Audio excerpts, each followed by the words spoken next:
It's Tony here from Locks to Reads with a weekly reading update. I have finished some more books and I have DNF'd one. So shall we start with the DNF? The DNF is Samuel Beckett collected poems, 1930 to 1978. I just picked this up at the library without looking inside it, and a big chunk of it is in French, untranslated, which makes it difficult because my French, I can speak French.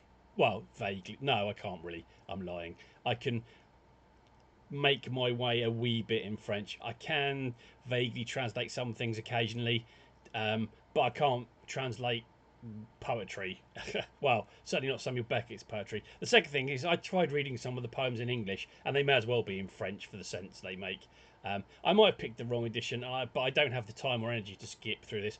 I might come back to Beckett's poetry at some point. I love his plays, but yeah, this is not really what I mean. And I think in the high heat of a British summer, you don't want to be burning your brain out on poetry you can't get your head around. So sorry, Samuel. This one goes in the DNF list for now. I then finished Chinua Achebe's The Education of a British Protected Child. This is a set of essays on various subjects, but mainly around sort of literature, colonialism, the response to colonialism through literature.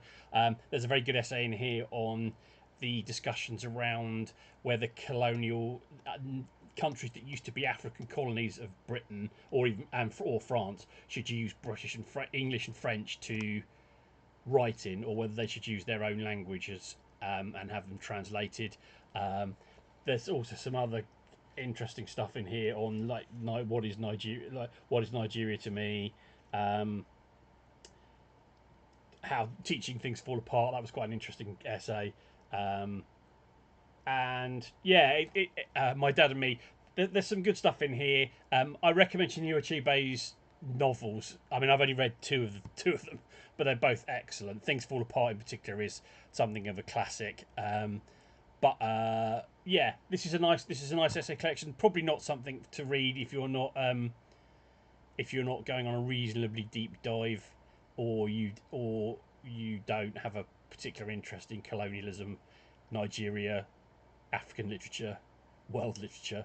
But it's worth a read if you just got kind of want something.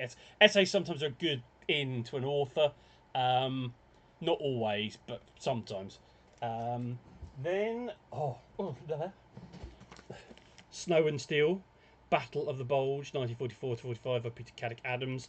This is a nice chunky boy on, well, what it says, the Battle of the Bulge. A battle about which before I read this I knew not a great deal about. I knew some of the vague stuff, the stuff from films on TV, some of which is historically wildly inaccurate. This is good. Peter Caddick-Adams. This is the second Peter Caddick-Adams book I've read. It's very good in the way he basically shows you it doesn't just leap into day one of the Battle of the Bulge. It spends a chunk of pages explaining how the Germans, well, it was mainly Hitler's idea, but how the Germans decided to go for this, how they started the process, how they managed to fool the Allies into not noticing this huge build-up of German troops, why it was fundamentally such a stupid idea at this point of the war. My recent reading and sort of podcast listening about the end of World War II demonstrates that by the end of the war, both the Germans and the Japanese were completely delusional about their situation in the world. The excuse is often used that the Allies had said unconditional surrender, which meant everybody kept fighting. But the war was lost, both Japan and Germany. Germany's situation was more dire than Japan's, because obviously the Allies still had to theoretically invade the mainland islands of Japan, and that was going to be a big ask and a big cost in terms of men and material. So the Japanese, you could sort of fool yourself into thinking that maybe there was a way out for you. even as your navy just disappeared off the face of the earth. But for the Nazis, the war was over. And unconditional surrender was the only option for the Allies because they weren't going to negotiate with Hitler anyway, so Hitler would have to go, and that wasn't going to happen. And B, they had the example of the World War One, where because the Germans could say, the Allies never actually invaded German territory, so we didn't really lose the war. We were betrayed by left-wing Jewish politicians, and so this stab in the back mythology emerged. You're not going to let the Germans get away with that twice. If you're going to end the war against Germany, you're going to invade Germany. And what Germany had done to the rest of the world by this point, and what they were doing, there's no way that the Germans weren't going to keep killing Jews while these peace talks and negotiations were going on. That whole other madness was to be expected. So, yeah, unconditional surrender, the invasion and conquest of Germany was the only option on the cards for the Allies, unless the Germans themselves overthrew Hitler, and that wasn't going to happen. So, yeah, I often think that argument is a bit strange. I know the Germans say it themselves that it sort of inspired them to keep fighting. The Japanese definitely did, because, and in the end they didn't have to unconditionally surrender because they were allowed to keep their emperor, and they might not have surrendered even after the atomic bombs if that had been on the cards. So, but again, you see what happens when the mainland of Japan isn't invaded and its bombs are dropped. I can't remember who it was who said that if you listen to Japanese accounts of World War II, they were wandering around and suddenly the Americans decided to drop 2 atom bombs on them. The fact that we didn't invade the main islands of Japan probably contributes to the fact that the Japanese government still doesn't seem to treat its role in the war with the same way that the German government does. But I've gone on rambling anyway. This is a really good book. It's a chunky boy, but it's a fairly easy read. I do struggle sometimes with military history once the battles get up and running. As I've said before, the numbers of like companies and battalions and all that kind of thing sometimes disturbs my brain. But this is actually fairly clear at most points. It's very good on how well the Americans did in the battle as a whole. There's also some discussion at the end about the controversy about Monty's statements at the end, and what. Yeah, it's a really good book. So I'm really rambling. I think it's the heat.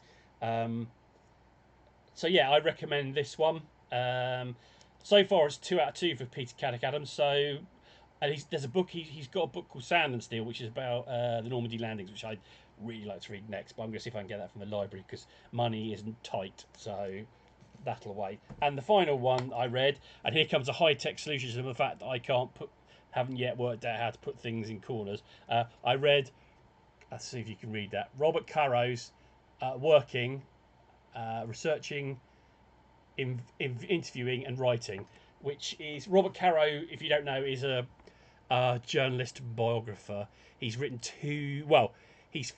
one massive biography called The Power. Oh god, I can't remember what it's called now.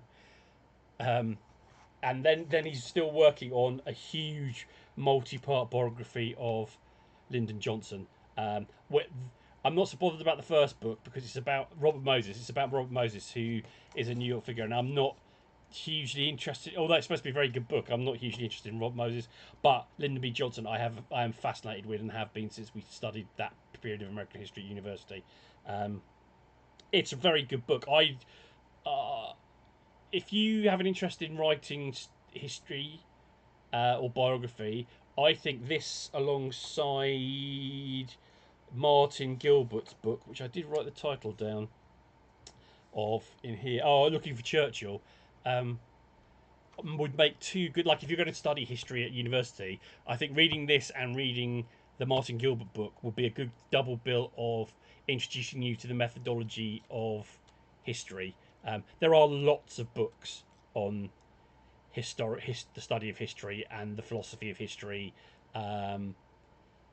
I've read some of them. I had to do some of them at university.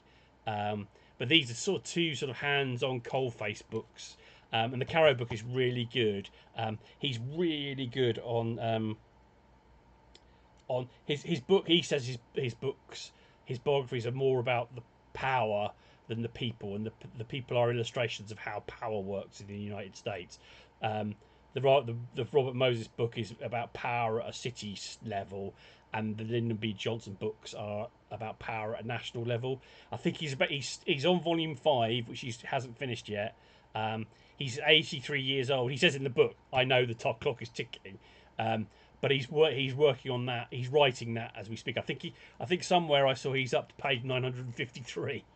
But he talks about his writing process, so there's still a while to go yet before he's finished, because his books are notorious for taking a long time to research, and he explains in here why he spends all that time. He talks about the process of research, where you start, which actually connects to Steve Donahue put up a video about reading projects, and he talked about sort of how you go about researching a subject there. And Caro's, I think it's Caro. Is it Caro? Caro. His subject he says, look, start with books, so secondary sources. And for him, he's doing biographies of America. So he goes big newspapers, stroke magazines, local small town newspapers, then the documents, then interviews. And he talks about his interview process. He talks about how you shouldn't be afraid to keep asking the same question, because it will annoy people, but eventually people will remember things that they can't remember. He's very much in favour of a question like, so what would I see if I was standing next to you in the room at the time? What would I hear? And people often can't remember, but he keeps kind of pushing that, and eventually people go, oh yeah, no. Then he also talks about what was the other thing that I really picked up on? Oh yeah, at the end he talks about the fact that people have forgotten the potential of government. I'll read you a quote. They've forgotten the potential of government, the power of government to transform people's lives for the better. And I think that's important. He also talks about the sort of truth, and the quote that I picked out. There are whole books on historic, what the truth and facts, etc. mean. There's a quote here as well, which is, in my defence, while I'm aware that there is no truth, no objective truth, no simple truth, no truth simple or untruthable either, no verite, eternal or otherwise, no truth about anything, there are facts, objective facts, discernible and verifiable, and the more facts you accumulate, the closer you come to whatever truth there is. And finding facts through reading documents or interviewing and re-interviewing can't be rushed. It takes time. So yeah, I actually find I often say that I don't believe there are like no single book has ever changed my life. Multiple books have changed my life, but this one really had an effect on me in terms of thinking about how I approach reading non-fiction and how I approach reading projects, for want of a better phrase. I tend to do my reviews, as you could tell, like on more. My Goodreads reviews. Unfortunately, a lot of what I say on this will be repeated in my Goodreads reviews. I can't help it. I can't. I'm a bear of very little brain. Trying to come up with two completely different things for two different media is difficult. But if you want a slightly more coherent version of my book reviews, my Goodreads account has them all in. And there's a line in here where somebody said to him, "You're not going to achieve what you want, Mr. Caro, if you don't stop thinking with your fingers," which is what the person meant typing. Like, he just typed out his thought. And so he deliberately came up with a way of slowing himself down, which he sticks to now, which is he doesn't type his drafts. He writes all his drafts out in longhand, edits them in longhand, then types them up, and then edits them again. It's a fascinating process. I'm waffling on about this because I love this book so much, and it really makes me want to read his books on Lyndon Johnson. But they are big. They are, I think, harder to get in the UK than they are in the USA. So for the moment, I'm going to have to put that on the back burner, probably sensibly. But maybe at some point, I think I'm going to put that in as a project. Maybe when he's finished Volume 5. Because I think Volume 5 is the final. Volume 5 is the final volume in the collection. So yeah, that's what I've read this week. Well, the last sort of week or so, or DNF'd in the case of Samuel Beckett. Yeah. So that's just about 15 minutes, which is a miracle. Have a good day. I waffled on a lot in this video, for which I can only apologise. It's very hot. If you can hear a noise, it's because there's a fan next to me that I'm not going to turn off because it's 30 degrees in this room, and in an English house, that's aged over, which is 75 plus years old, that's like sitting in an oven. So apologies if there's any noise that you can hear. Otherwise, have a good one, and I will catch up with you all a little down the line. Have fun. Bye bye.